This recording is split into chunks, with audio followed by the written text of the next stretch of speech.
waktu itu Bapak kan juga ketua KPK, ya. Dan sekarang pimpinan KPK itu dianggap sebagai mereka yang penuh kontroversi. Justru dan dijadikan sebagai alat politik kekuasaan. Waktu zaman Pak Agus gimana? Waktu zaman saya yang mencoba mau dijadikan alat kekuasaan, tapi karena waktu itu masih independen, masih tidak di bawah presiden, kita masih bisa menyangkal atau bisa tidak mengikuti apa yang diinginkan oleh presiden. Oh, jadi waktu itu Pak Agus sendiri bisa merasakan KPK itu mau dijadikan sebagai alat kekuasaan. Mohon maaf, ini perlu saya ungkapkan karena semuanya harus jelas dan saya pikir baru sekali ini saya mengungkapkannya di media yang kemudian ditonton orang banyak. Bicara pada beberapa teman sudah, tapi kepada media seperti ini belum. Mohon maaf, kenapa saya kemudian tadi di depan juga menyoroti tone of the top, keinginan Pak Jokowi itu kemudian perlu juga menjadi perhatian kita. Saya terus terang pada waktu kasus IKTP, saya dipanggil sendirian.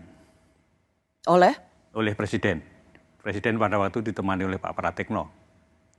Jadi saya heran, biasanya yang memanggil itu berlima, ini kok sendirian. Dan dipanggilnya juga bukan lewat ruang wartawan, tapi lewat masjid kecil itu. Jadi dijemput dari sana. Nah itu di sana, begitu saya masuk, Presiden sudah marah. Presiden sudah marah, menginginkan, karena baru saya masuk itu, beliau sudah teriak, hentikan, kan saya heran, hentikan, yang dihentikan apanya gitu kan.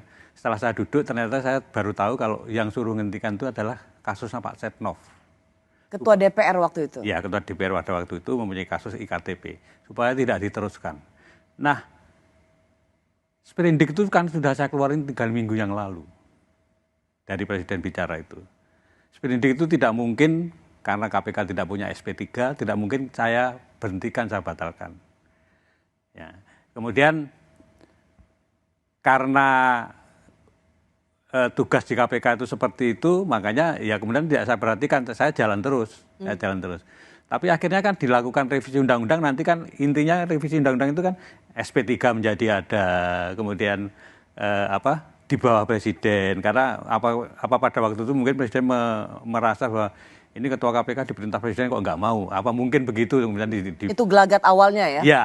Nah, jadi jadinya kan revisi undang-undang KPK itu, dan sebelum revisi undang-undang KPK itu Anda kemudian juga perlu pahami buzzer itu kemudian kan bukan main kan. KPK sarang Taliban, KPK.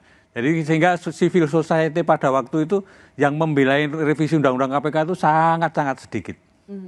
Teman-teman saya seperti Pak Imam Prasojo itu nggak datang tuh kalau waktu itu, karena tidak sebanyak waktu membela cicak buaya. Tidak sebanyak pada waktu cicak buaya, karena merasa ini KPK sudah seperti Taliban, seolah-olah omongannya buzzer itu betul gitu. Jadi revisi undang-undang KPK kemudian terjadi.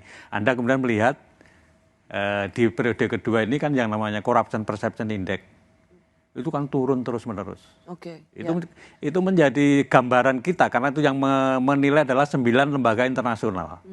Pak Agus, kalau saya ingin kembali, jadi ini sebuah kesaksian ya, dan fakta yang Pak Agus alami, bahwa Bapak dipanggil oleh Presiden untuk menghentikan kasus IKTP yang mentersangkakan Setia Novanto, waktu itu menjadi Ketua DPR.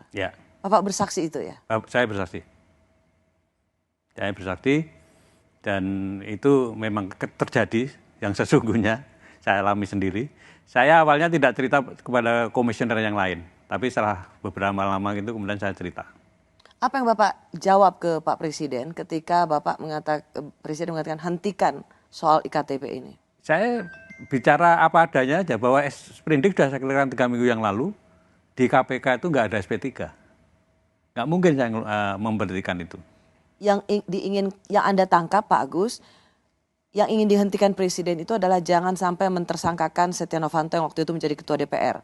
Karena Presiden waktu itu juga nanya kepada Pak Menseknek, Pak Sarasik, sprindik itu apa toh gitu. jadi itu kejadiannya pada waktu itu. Dan akhir dari pertemuan itu apa Pak? Yang nggak ada apa-apa. Saya diperintahkan nggak mau ya sudah, saya pulang begitu aja. Dan Bapak kemudian melihat time frame-nya atau waktu demi waktu, bagaimana kemudian ada pelemahan KPK, Ya. salah satunya dari kesaksian yang baru saja Pak Agus Rarjo katakan bahwa memang karena pimpinan KPK independen, tidak bisa diperintah oleh kekuasaan, maka dengan cara mengubah undang-undang KPK lah pimpinan KPK dapat diatur. Ya, ya. Itu salah satu yang setelah kejadian revisi Undang-Undang KPK kemudian menjadi perenungan saya. Oh ternyata pengen KPK itu bisa diperintah-perintah gitu. Setelah itu, bagaimana relasi Pak Agus dan pimpinan KPK lainnya dengan istana? Pada waktu revisi Undang-Undang KPK, semua orang mungkin tahu. Pengen ketemu nggak diizinkan. Bahkan bukan hanya ketemu presiden, ketemu Menteri Kumham saja tidak diizinkan. Pimpinan KPK waktu Ya. itu? Jadi itu yang kami rasakan.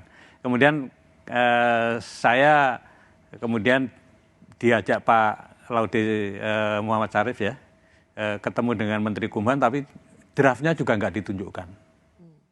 Jadi sampai terakhir tuh kami nggak tahu sebetulnya yang direvisi ini apa, itu kita nggak tahu. Itu kejadian yang kami alami terakhir kami di KPK. Jadi seperti pimpinan lembaga negara pemberantasan korupsi yang kemudian terasingkan. Ya. Bayangkan revisi Undang-Undang KPK selesai dalam waktu berapa? 12 hari dan pimpinan KPK sama sekali nggak tahu apa yang direvisi sampai terakhir.